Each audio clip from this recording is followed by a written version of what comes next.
Hey guys, David with the Wholesaler's Toolbox. I want to talk today about title companies and why they're so important in a real estate transaction. So, several years ago, probably back 5 years ago, when I was kind of new in the business, I get a phone call one day from a real estate agent and it's got somebody that wants to sell a house. And, the house is vacant, it needs work, so, I hopped all over it. Looking back, I should have been more suspicious because it was a realtor calling me, to a wholesaler to wholesale a deal. But in my, early days, I was just excited to do deals. So I go and meet them. We walk through the property. Great house, needed a lot of work, but perfect wholesale deal. And I verbally agreed to buying it. We came to an agreement on the price. So a day or two later, I called the agent and I said, "Hey, I need to go back through the property with my contractor and just get a hard, number on all the repair costs." So I go back over and I'm going to meet her back at the property. And while I'm standing there waiting for her, because I'm there, 10 or minutes earlier, so while I'm standing there waiting for her, there's another lady in front of the house, and she's kind of, walking back and forth on her cell phone. So I'm standing there, and finally she walks over to me and she said, "Can I help you?" And I said, "Yeah, I'm here to meet my contractor. We're buying this house, and we're going to walk back through it." And she said, "Well, I'm on the phone with the owner, and they don't know anything about this." So I said, "Can I talk to the owner?" And she said yes, and put the owner on the phone. The owner was a older lady, and she said, "You know what? I'm not selling the house. I don't know who you're there to meet. This is very odd." So through some discussions with her, I ended up leaving and talking to her and talking to the agent that had shown me the house and all that. The guy that was posing as the owner was committing fraud. He had, I didn't, know that this was a pattern with him, but I found out what he was doing, and I just backed away from the deal. And luckily, I just thought, I'm done with these people, and thank God I didn't get caught up in something. So a few months later, I'm talking to my title company, the title agent that I use about it, and brought up the guy's name. And he told me that they actually had done a wholesale deal with another wholesaler on three houses at the same time with the same guy, with the same, seller. And what had happened is the wholesaler bought the properties, wholesaled them to another investor. That investor rehabbed all the houses, put tenants in them, and then resold the houses to another investor.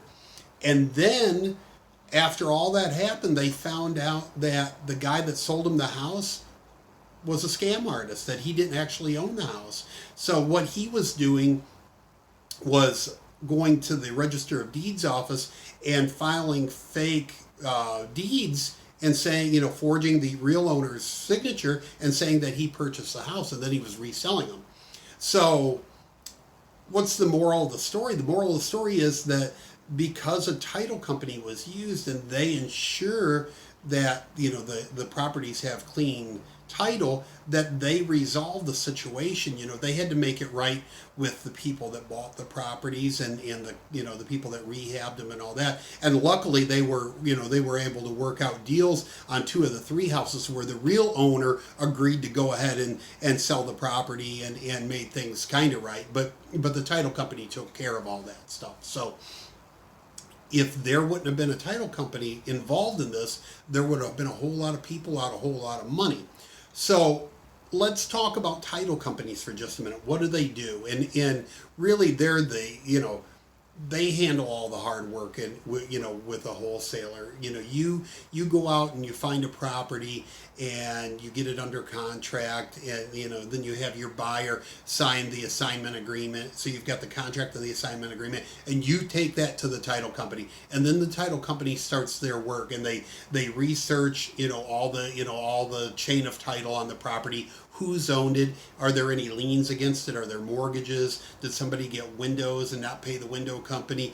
All those things they're looking at to make sure that the title is clean on this property.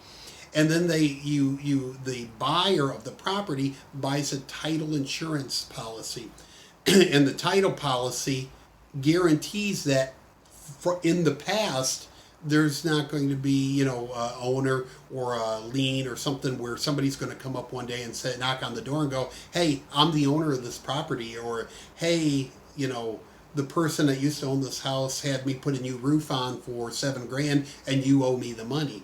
If something like that comes up in the title process, or after the fact, the title company has to take care of it. So that's why it's crucial to work with a good title company, an investor-friendly title company that will make sure that none of that stuff ever happens. So let's talk about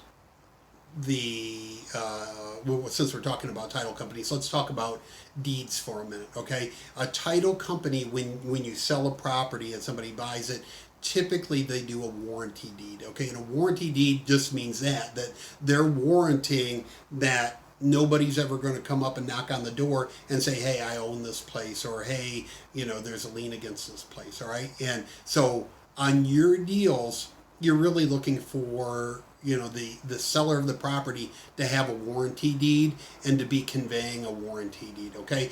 And now you might have heard of quit claim deeds, okay? And it's not quick claim, it's quit claim, QUIT CLAIM, okay? Quit claim.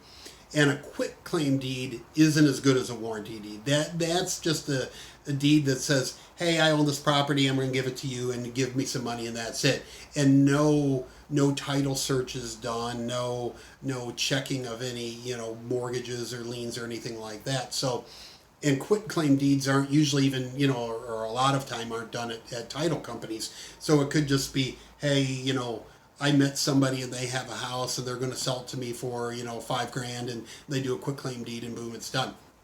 So that doesn't guarantee that nobody's ever going to come back and say that it's not their house, or somebody doesn't owe money or anything like that. So when you do your deals, when you do your wholesale deals, make sure that whoever you're buying it from bought it through a title company, or had their closing at a title company, and it has a warranty deed, okay? Because if it's a quit claim deed, you got to be careful, all right? And you want to, when you send your deal to an investor, you're going to want to indicate if it's a warranty deed or if it's a quit claim deed, so they know what they're going to get into. Now, there's a company that will clean up a quit claim deed and turn it into a warranty deed, and I'll put that in the description below. They're called Tax Title Service, and I believe they're named that because a lot of properties that are bought at tax sales are come on a quit claim deed, because the county tax offices don't want to go to the extent of going through the whole chain of title and issuing a warranty deed, so they'll just do it on a quit claim deed. But Tax Title Service will clean up those kind of deeds for you and turn it into a warranty deed. So bottom line, title companies are crucial in your wholesaling business. Make sure that you use a good one, and just be cautious that who you're buying a property from is actually the owner of a property, and not somebody just trying to pull a scam and make some money and screw up a lot of people. So okay, that's it. If you have any questions, I kind of rambled on in this. I hope this video was clear to you, but if you have any questions about title, about warranty deeds, about quit claim deeds, or anything that I've talked about, put a message below on the comments. I'll get back to you. I try to reply to all the YouTube comments and all the Facebook comments, or you can go to the website, just email me directly with any questions you have. Okay, so that's it for today, and I'll talk to you soon. Thanks a lot.